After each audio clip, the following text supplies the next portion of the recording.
1 in 8. That's how many people have worked at a McDonald's, who serve millions the best Big Mac and best birthday party they've ever had, who haven't just seen kids graduate from a Happy Meal, but have gotten help graduating themselves. Because they know the skills learned here Bienvenidos. Welcome to English Under the Arches. can help you grow from here or keep growing here. Hi, and welcome to 1 in McDonald's. 8 start at McDonald's. And where you start stays with you.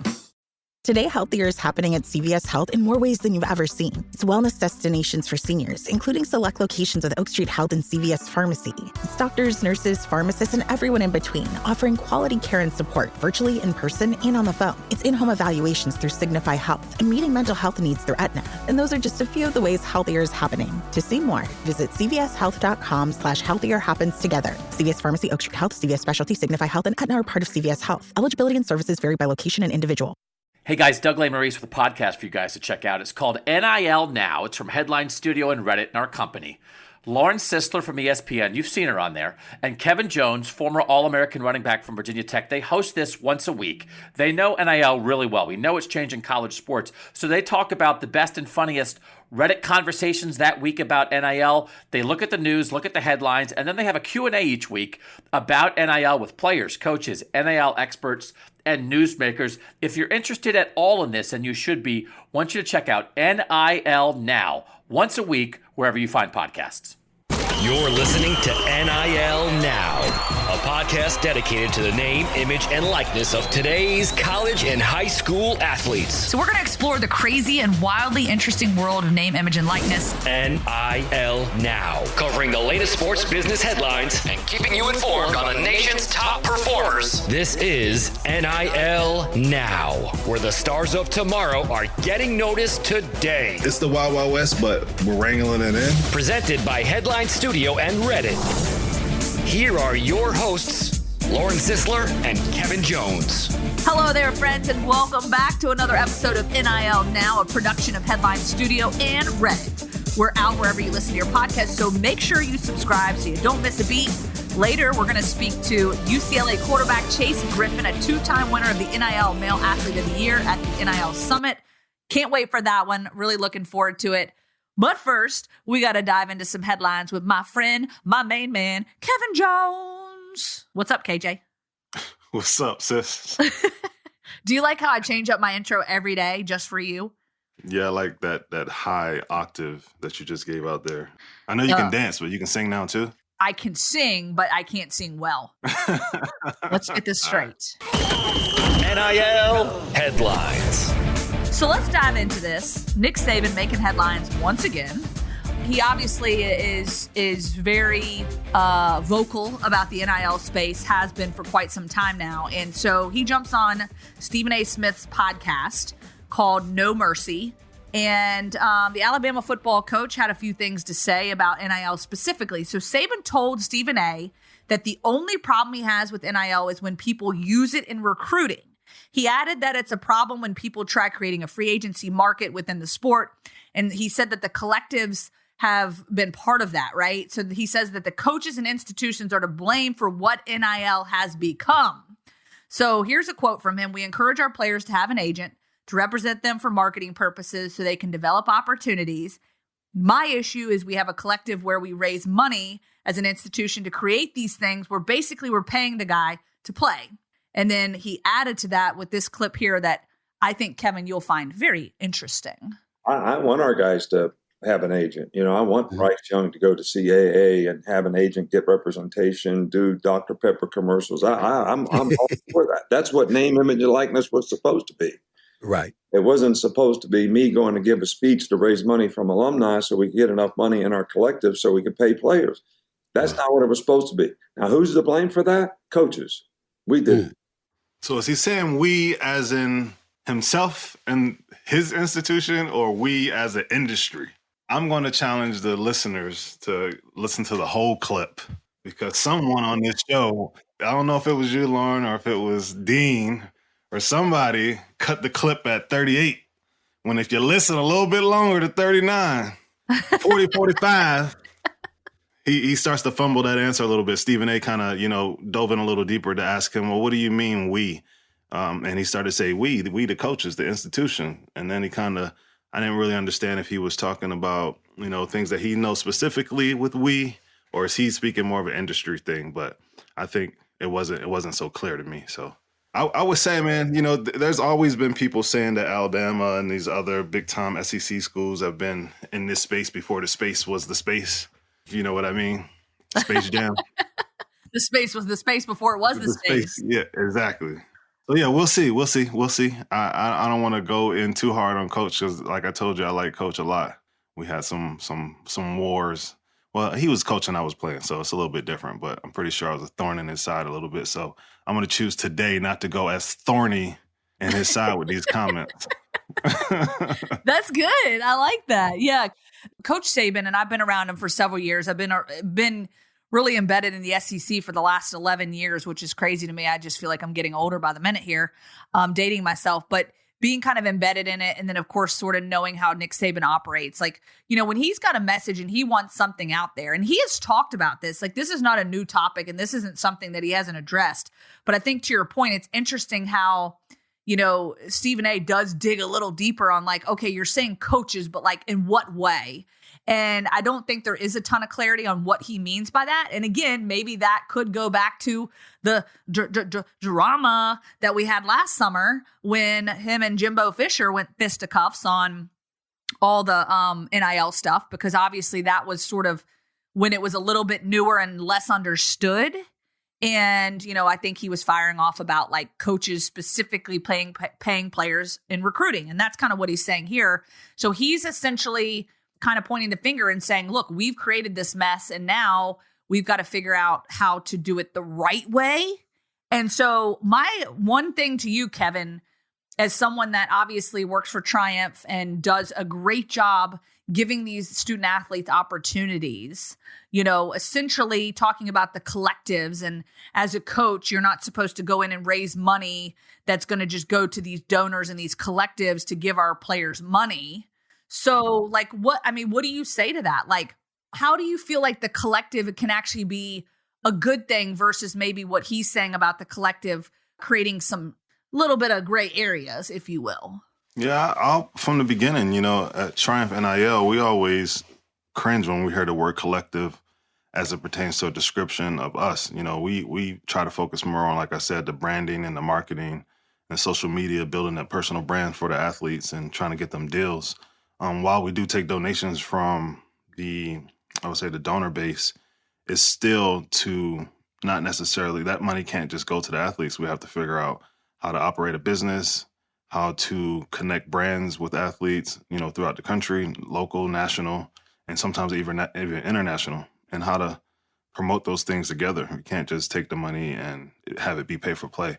So I think he was kind of, hitting at that towards the beginning of that conversation, but then I felt like he fumbled it a little bit because he started to talk about how, when you talk about, like, Alabama has a collective, so why are you saying you can't really talk out of both sides of your mouth with that statement without standing on one side of the fence? So I guess he's just saying it's a problem that he wants to get fixed. But if you've been dibbing and dabbling in that throughout college football, throughout your tenure, then it's hard to now get on the other side of the fence and point fingers. So come on, Nikki. Well, I don't know if that's disrespectful for me to call her Nikki. I take it back. But, I come up with names for these situations. So this is called the Sidekick Nick. Well, of course, Kevin, we can always rely on you to do some name dropping on this show because you're really good at it. Can we change yours to Sizzler instead of Sizzler? Sizzler? Can there be a little sizzle behind it? Absolutely. I've been asking for those sound effects for 2 months. So you're just going to make them up on the spot now. All right. That gets us to our next headline. How about we sizzle on over to the second headline of the show? All right. So our buddy John Ruiz, remember that name? John Ruiz, the LifeWallet CEO, tells On3 he's going to sue the NCAA. So why, you ask, he's going to sue? Well, the LifeWallet CEO has signed over 100 Miami athletes to NIL deals. He told On3 he plans to file a lawsuit against the NCAA over labeling him as a booster which Ruiz claims he is not. The NCAA handed Miami a year of probation over Ruiz's involvement in recruiting Haley and Hannah Cavender to the women's basketball team. Ruiz claims that he is not a booster and that he has signed athletes to NIL deals, which other businesses and professionals have done. Ruiz is mainly tied to Miami athletes, but LifeWallet signed FIU football players Tyrese Chambers and Rivaldo Fairweather last winter as well. And so there's a whole long laundry list, Kevin, of what the NCAA considers a booster. And before we jump into that list, Kevin, do you think Ruiz is a booster? Well, I think that the NCAA has made the term booster a little bit broader for the cases of NIL. And I think that is somewhat unfair, but at the same time, I get why they've done it. I don't necessarily still agree, but Ruiz himself, maybe, if he's been donating to the school, for athletics and stuff like that, I think that's the traditional term for what a booster is. But as far as I feel like it should be somewhat interchangeable or more flexible, because in some cases you're a booster, in some cases you're not. So if you're doing a branding deal, we shouldn't be classifying that person as a booster. I think it's kind of whack for them to do that. But I do understand that it needed to be brought in. Well, and I think to your point, there's a history there, right? So what was his relationship prior to? Not to mention he's using his actual company, right? So it's a little different. Like, okay, for you, for instance, like obviously you're not a booster, Kevin. You work for a, Triumph and you're curating opportunities, right? But they try to classify us as boosters, though. That's what I'm saying. Yeah, they brought in that definition, and it's for the cases of NIL, but it really should be a little bit different where, kind of like in business and in legal terms where, you're held accountable as a person when you sign on paperwork to do things, but when you sign on things under your business, it's totally different. So I think that it's kind of weird for them to label him as a booster, but then also the workings within his businesses still counts him as a booster. I think that's a little bit kill two birds with one stone. I'm not sure that's fair. I don't think there's a lot of clarity there. And I think that this is probably happening in a lot more places than this. This one just being highlighted, obviously signing over 100 deals. He owns this company, and he's obviously using it to his advantage to use these student athletes in this case. But again, I think lies the big topic of conversation. And we just talked about it in the previous headline is, are they actually having an exchange for goods or services, right? And so is what he's doing out of line with that, meaning he's hiring them for his company. As long as there's no shady business happening and they're actually providing a service, then I guess you can argue that maybe he feels like he's being, categorized in something that is inaccurate based on maybe his previous standing with the university. Well, I think this also goes back to the two of the twins that are at Miami infractions. So if you think about it as Ruiz is just a businessman at Miami, having dinner at his house, talking about basketball and trying to get those girls to sign or whatever, then obviously that's booster. But if you are Ruiz as the businessman coming under the hat of LifeWallet and you're meeting with these girls talking about LifeWallet as a company and how we're going to do business together in the future, that's two different situations. You can't, just throw it all in one bucket and because let's say he has 20 businesses and the 20 different businesses can help through NIL and promote the athletes at University of Miami. Now he's just a booster in every situation. I'm not sure that's fair. Let's say he sits on a board of a business that wants to, hire these girls. Now, is that business considered a booster business as well? Is there any relation because of his relationships? I think it's weird to be penalized for, in this case, being successful and wanting to be a part of helping the NIL era at a university.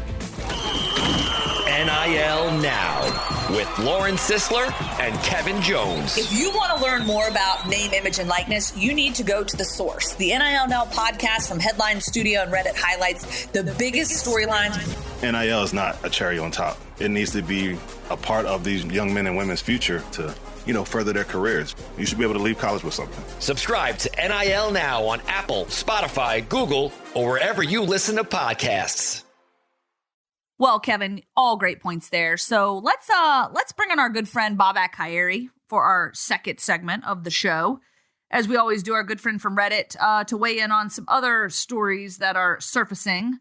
One of them that kind of stands out on the radar, former Notre Dame defensive end Isaiah Foskey, when asked at the NFL Combine, said he likely would have signed with another school in 2019 had NIL had the impact on recruiting that it does now. And our good friends, and that story, of course, reported initially by the San Francisco Chronicle.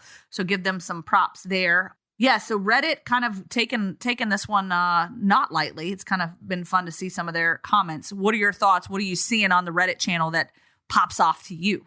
Yeah, so it's interesting to see kind of the different directions people are coming in. The Notre Dame fans, Captain Rudy, how's that for a Notre Dame fan? The article mentions that he made significant money while at Notre Dame, but that recruits have to earn it when they get there, and that that in and of itself is going to rule out plenty of the top talent going forward. In his opinion, Notre Dame needs to attract the 5-star recruits and lean in on how much you can make if you become a star while playing in South Bend instead of just the latter. To an extent, that is something that was echoed by others.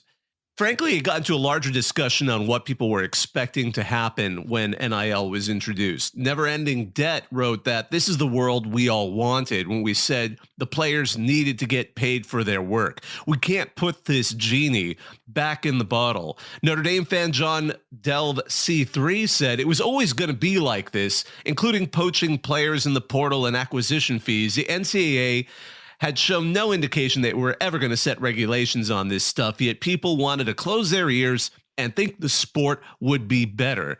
And instead, we're just paying kids over the table out in the open now. Although, Never Ending Debt's reply was at least when it happened under the table, there would be worthwhile drama when schools and coaches got caught doing it. Another angle on that was from Miami fan Joaquin said, dominate. The players still aren't being paid for their work. He thinks that would be wages. Instead, they're being paid for their brand. They always had that right. The NCAA just unlawfully prevented them from profiting off of that right. So those are some of the thoughts kind of out there. What do you two think about this? I think that the players have rights, and it's funny where people talk about, over the table. When I think about players being able to be compensated, I think about all the players who weren't compensated in the past, but also didn't go pro. So I see it kind of two ways. Like, you didn't go pro, but you were able to, have some investment, investing into your future. So I'm all for it. I think maybe there's ways to do it a little bit better, and we'll see over time. But I'm still for athletes being compensated for their name, image, and likeness while they're in their college career. I started at like 4th grade, all the way up till, professional. But had I not made it pro, that would have been an investment into a career that didn't happen. And then I leave college, and of course, you get a degree. But I left school early, so I had to come back to get a degree. So for other athletes who invest all of that time, I think they should be able to have something to show for it financially to get a kickstart on their career. Well, and I will tell you this, as I'm scrolling down the pages here, I guess I'll say this on the air. Hookers are true love. That's his name. What?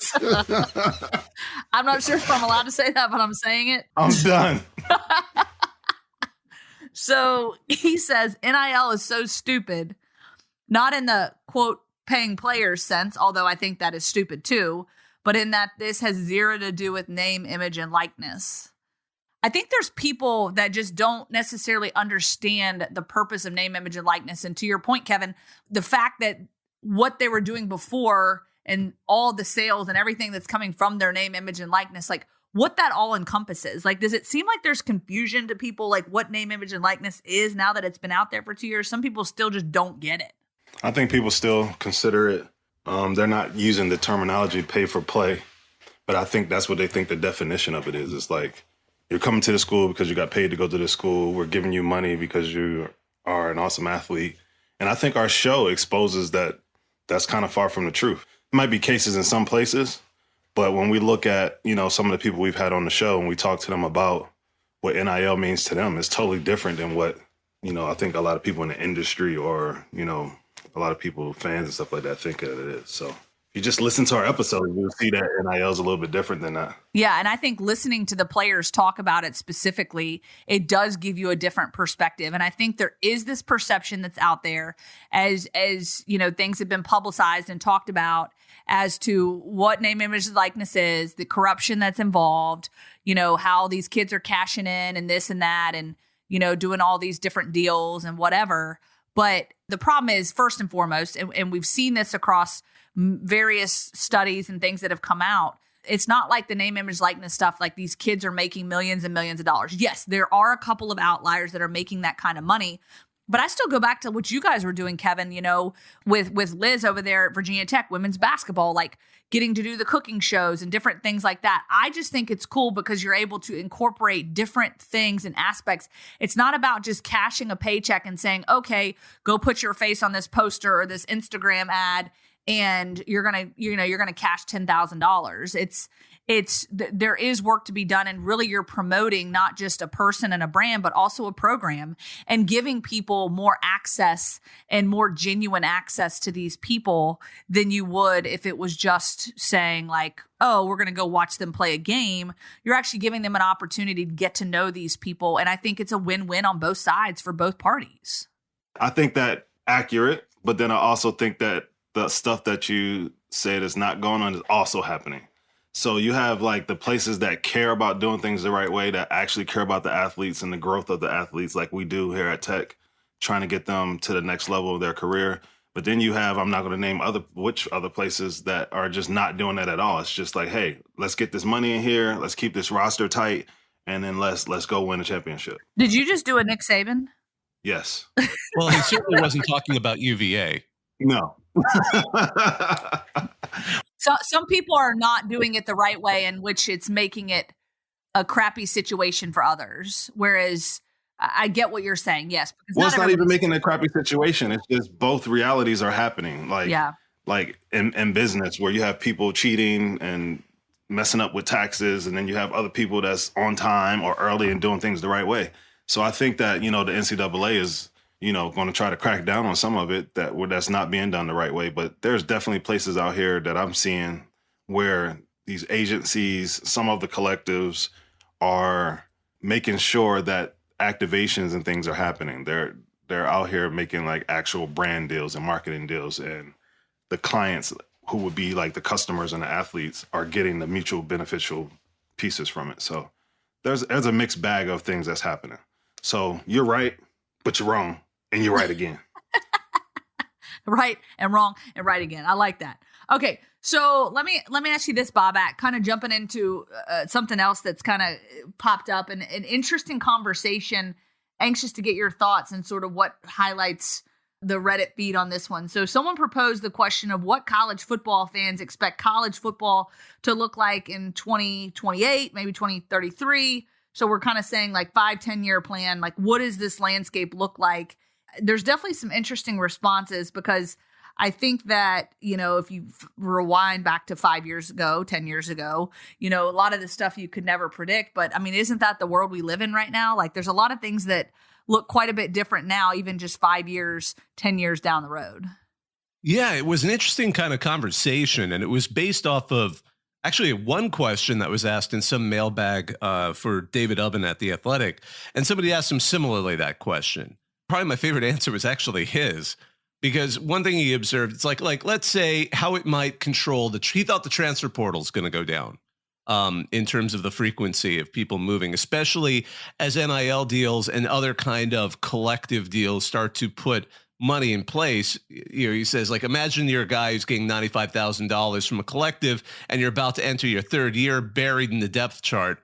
Why would you go to another program? There's a strong chance you're not going to get that kind of money to go elsewhere. So it might keep you in a program if you're buried in the depth chart. But kind of also looking at what some of the folks on our CFB are saying, really, Wisconsin fan Alex Butler put it, are we even sure we know what college football will look like in 2 to 3 years? To an extent, maybe that's an issue. And some of the fans are having fun with it. Florida State fan, and I'm going to emphasize Florida State fan, Texas 2089. He's like, by 2033, the Big Ten and SEC will have reached their final expansion sizes of 24-team super conferences, with each team making over $120 million per year. Meanwhile, Florida State is still locked into the dang ACC grant of rights deal.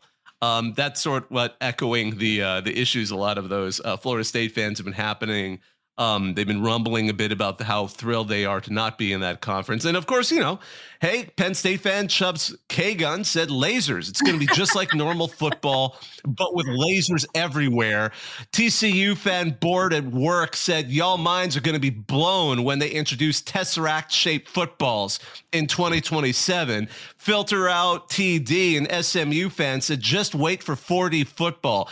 Dibs on an H.P. Lovecraft-style mascot the size of a stadium, whose body parts will phase in and out of our plane of existence in a way that terrifies anyone present into irreversible madness. So there were some thoughts.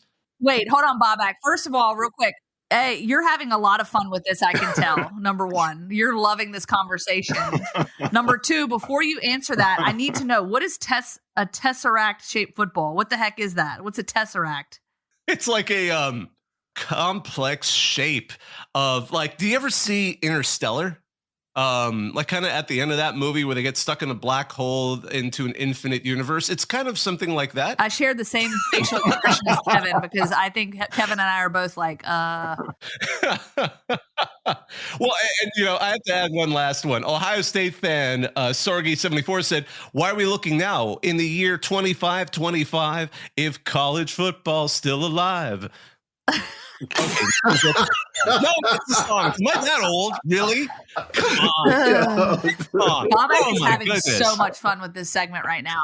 I wish everyone could see his facial expressions and how much fun he's having with this. I do think it's funny, though, you brought up the lasers comment, like just normal football, but lasers everywhere. First of all, I'm like, are we like going to a rave? Like, what is the purpose of the lasers? This all sounds like a rave. Yeah, it sounds like a rave. Give me some fist pumping music, Jersey style. But I will say this: the West Virginia fan Magnum One Eye. What? Okay. Oh my God. Okay, so Magnum One Eye from West Virginia said, speaking of lasers, y'all try to be serious for a moment. Speaking of lasers, why is the ball measured with refs eyeballing, spotting, and chain markers? Touchdowns are reviewed and eyeballed. You would think some type of technology could be used to track the ball accurately up and down the field and when the goal line is broken. Hockey has been doing it for a few decades with goals. It just seems archaic that we have a billion-dollar industry judged by 4 goofballs and stripes. Yeah, why eyeball it? You can Magnum One eyeball it. You're listening to NIL Now.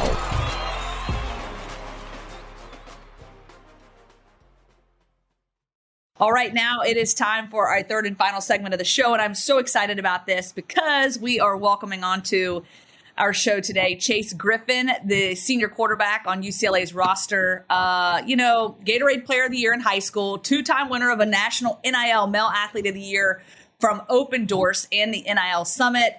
He has got a wide range of campaigns and things he's been doing in the NIL space. And so, first and foremost, Chase, it's so great to have you on. Thanks for joining us. Thank you so much for having me. I'm excited to be here.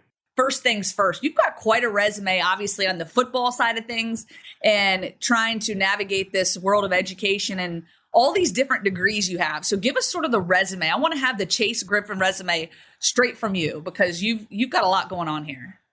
I appreciate that. So I got to UCLA January of 2019. I got my bachelor's degree in public affairs from UCLA Luskin School of Public Affairs in 2021, that summer. And then that fall, I started my master's in education, which I'll be graduating from in this spring. And then this fall, I'll start and I'll enroll in the UCLA Master's of Legal Studies program at the UCLA Law School. Okay, so how in the world do you keep up with all this stuff? I mean, you're obviously about to start spring ball, which is exciting, looking ahead to the season. But to manage all this, plus NIL and all these different things, I mean, that's super impressive in and of itself. I think if you want something to get done, you give it to a busy person. And, as an athlete, as someone who grew up playing instruments, doing well in school, I'm used to always doing something, whether it be, going to practice in the morning at 6 a.m. or going to violin lessons after school, going to practice after school, whether it be, training in the morning before school. I think having a habit of practicing your priorities every single day and staying focused has been integral to my success, not just in sports or the NIL space, but to life thus far. And I think in college, the people who end up, reaping the most out of it are those who are able to stay true to what got them there. And I consider it a blessing that I've been able to, remain myself no matter what opportunities or obstacles come my way. Sweet. So, Chase, what are some of your life goals? Obviously, I'm assuming you want to play in the NFL, but let's say outside of football, what are some of your life goals? I think everything, football included, sort of goes towards the same goals that I have. And that's to build generational wealth early. That way I can take care of my family the way that I want to and do it in a way where I'm able to contribute to philanthropy and keep my heart and keep my faith. I think no matter what happens, as long as I'm able to stay true to myself, that everything will handle itself the way that it should go. Obviously, I want to play in the NFL. I had the talent to get to college, and I believe that, in the times I've played in college, I've demonstrated an ability to play very well. And I don't think there's a single person that's showing up to the facility every single day, dealing with the strength coaches, paying attention to meetings when you're almost falling asleep and not wanting that to pay off in the form of, getting to play more football.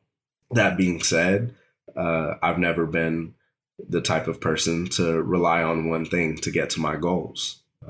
I think God has blessed me with numerous talents, and with each one of them, I work hard to develop that piece of me.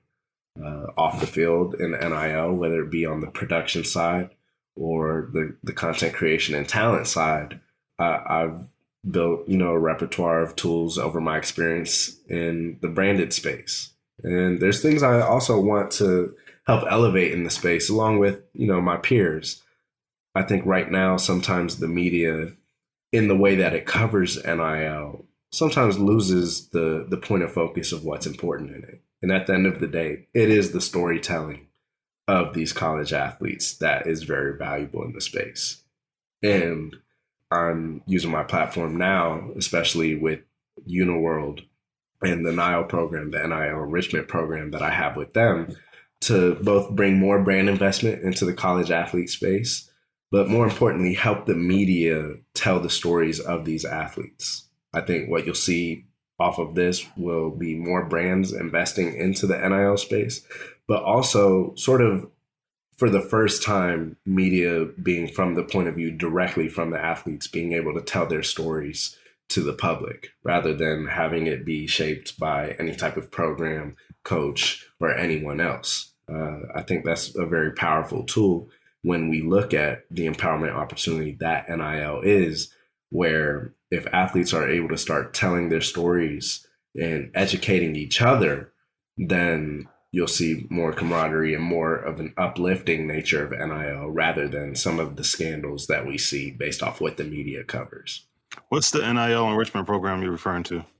So with Uniworld Group, which is the longest lasting and largest multicultural ad agency in the country, we have a program there where I'm an executive in residence there, where with the program, we have the brand side. They have lots of brand partnerships and insight and lots of success representing and assisting these brands in the advertisement space.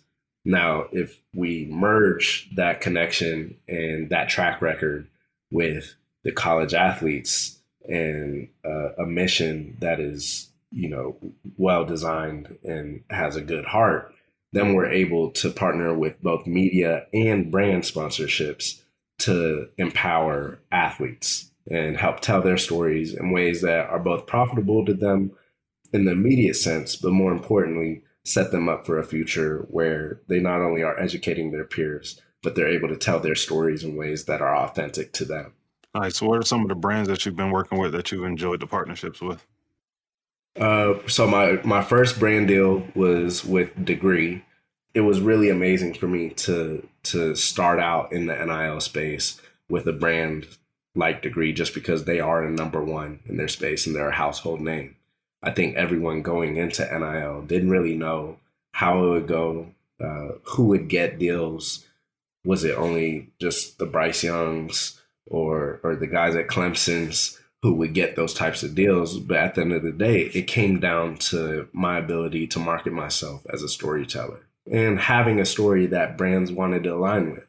I go into every single deal with a values playbook where I consider my personal values, me being a believer, a winner, and a provider, and I look for other brands that match that. And Degree matched that. At the same time, I also look for economic value. How much does this deal pay? Is it on par with my market price for other similar deals? And then third is community value. How do I take the economic value that I generated and turn it into empowerment?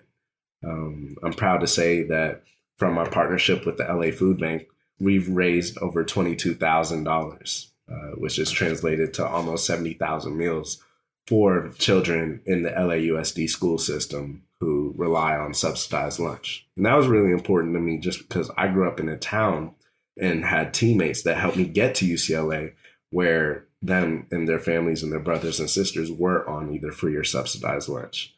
So to be at a platform that I have now where I'm able to practice my vision that I have of me being philanthropic in the future, I'm able to practice that on the scale that I can now. That way I have the right habits, the right heart, and the right practice and know how to do it in the future on a more grand scale.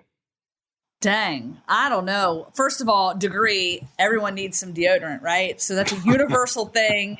Everybody's got to have it.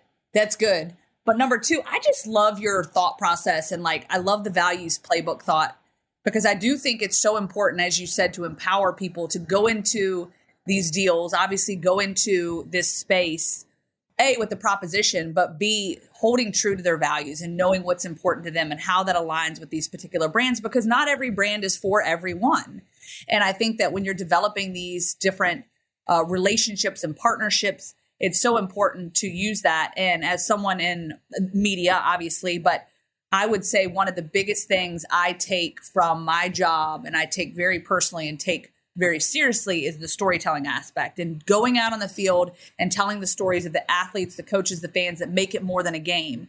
And I love what you said, because it is more than just I'm an athlete. I go out here and play on Saturdays with the hope of one day I'll be playing on Sundays. So I think that is amazing. And, it really speaks to how you really landed this first NIL award, right? From this summit. This is the first year that this award's been given out.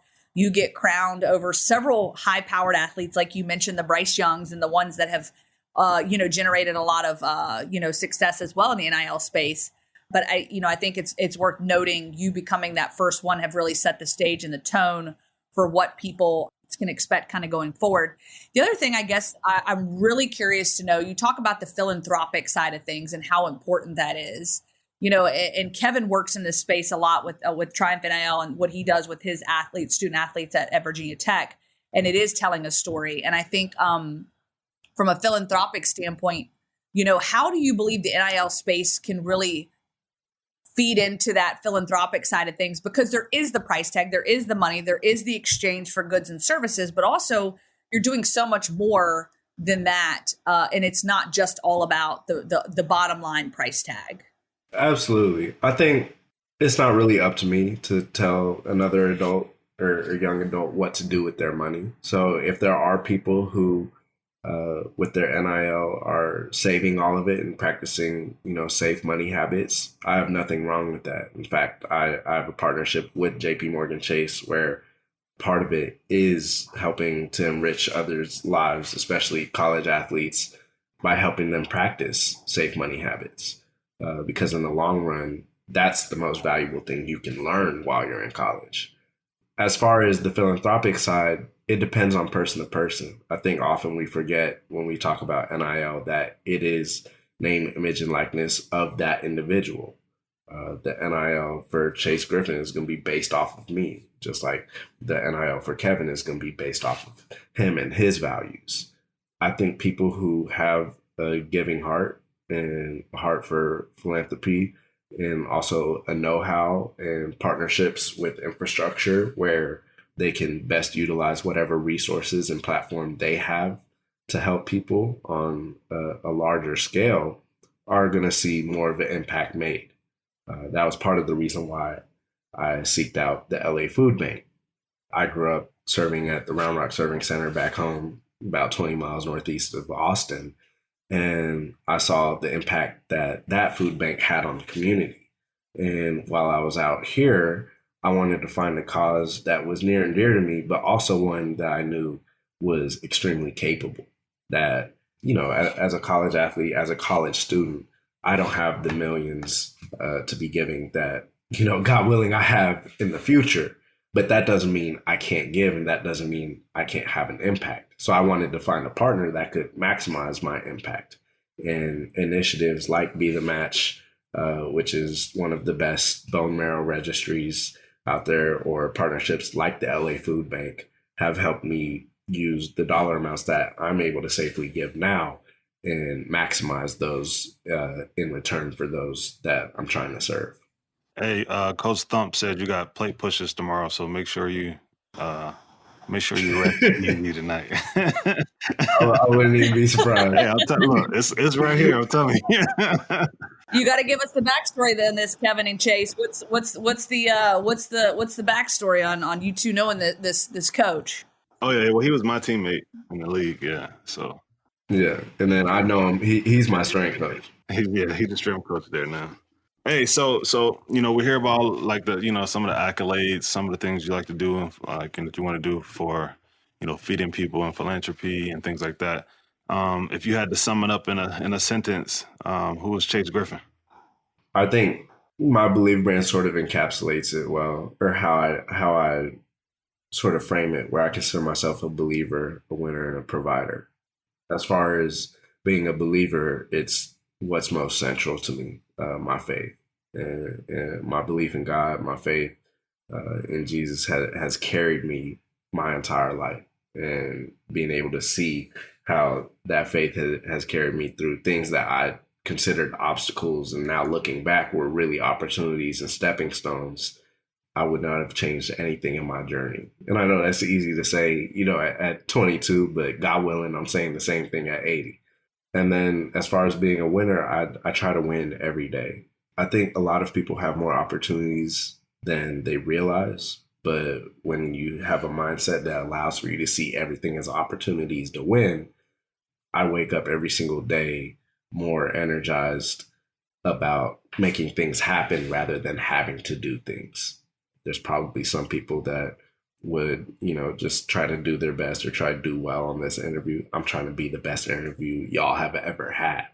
And by going into every single interaction like that and treating everyone in a way where you treat them with the utmost respect, like you try to be their best moment of the day, you see that the relationships and opportunities you deliver on and build on end up just working together in ways that you wouldn't even see coming. But as long as you treat people well and keep a good heart and do your best in everything, I truly believe that I'm going to get to where I need to go. And then as far as being a provider, my main motivator in life is being able to be the provider for my family that my father was for his family. And my father, he took us from working class, you know, the Griffins and the Sedans, we were always educated. We were always working class, but my father took us to middle class, and I want to take us from middle class to wealthy. And in order to do that, I just have to, you know, keep playing my cards right, stay true to myself and my values, and continue to, you know, deliver on everything that I do. Amazing. Very impressive. Woo! That's a good statement. We can all live by that.